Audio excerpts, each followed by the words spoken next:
Welcome to Luca is a Billionaire, where the only thing I invest in is your answers.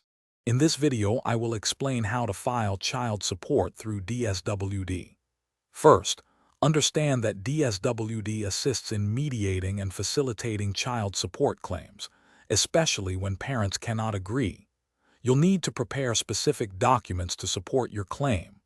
We'll walk through the entire process, from initial consultation to potential resolution, ensuring you know each step. This guide aims to simplify what can seem like a complex legal journey. To begin, you must gather all essential documents.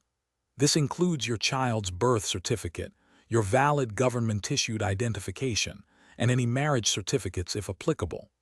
Crucially, collect evidence of the non-custodial parent's financial capacity, such as pay stubs or employment certificates.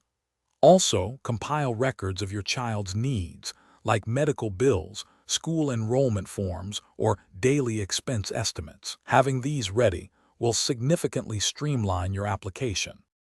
The filing process starts with a visit to your nearest DSWD office. You'll undergo an initial interview with a social worker who will assess your situation and explain the next steps. After this, you'll formally submit all your prepared documents. DSWD will then schedule mediation sessions with the non-custodial parent. The goal is to facilitate an amicable agreement on the child support amount and terms, avoiding court intervention if possible. Upon successful mediation, DSWD will help formalize the agreement. If mediation does not lead to a resolution, DSWD can issue a certificate of appearance or a referral to legal aid, allowing you to pursue the case in court. Remember, consistency is key in following up on your case.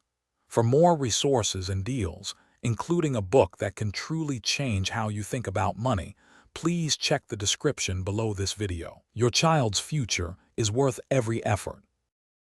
Thanks for watching and please subscribe. It's the best investment you'll ever make.